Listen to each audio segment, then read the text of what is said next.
लोकप्रिय राजा और मासूम प्रजा की कहानी। बहुत समय पहले की बात है। एक राज्य था जिसका नाम था सुशांतपुर। यह राज्य सुंदर वनों, नदियों और हरियाली से घिरा हुआ था।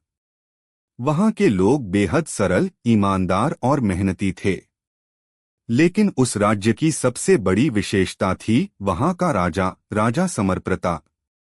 राजा समर प्रताप को लोग दिल से चाहते थे। उन्होंने न केवल न्यायप्रिय शासन किया बल्कि हर समय अपनी प्रजा की भलाई के लिए तत्पर रहते थे।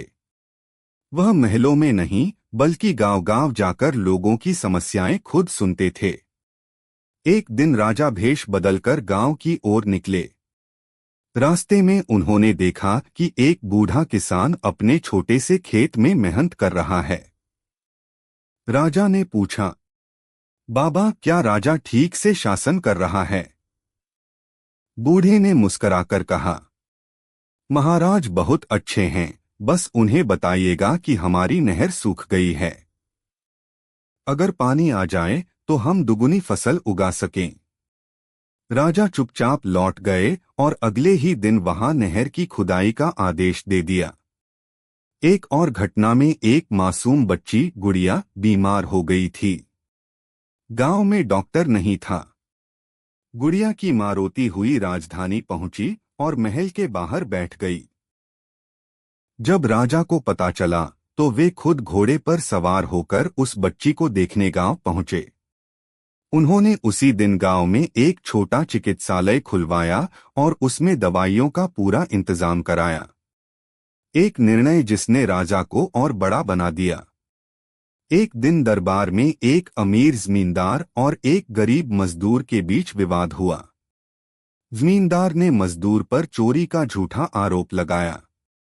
राजा ने दोनों की बात सुनी और फिर अपनी सूझबूझ से सच्चाई सामने लाकर जमींदार को सजा दी।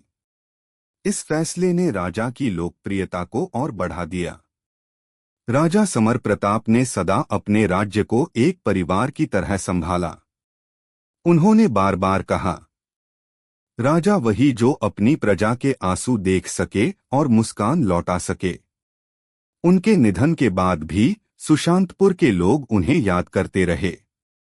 गांवों में आज भी बच्चे राजा समर प्रताप की कहानियां सुनते हुए बड़े होते हैं। सच्चा राजा वही होता है जो अपनी प्रजा को परिवार समझे। मासूम जनता की भलाई करने से सच्चा सम्मान मिलता है।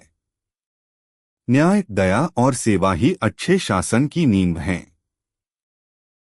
अगर कहानी अच्छी लगी हो तो प्लीज कहानी को लाइक करें, कमेंट करें और दोस्तों में शेयर करें। साथ ही हमारे चैनल को सब्सक्राइब करें। धन्यवाद।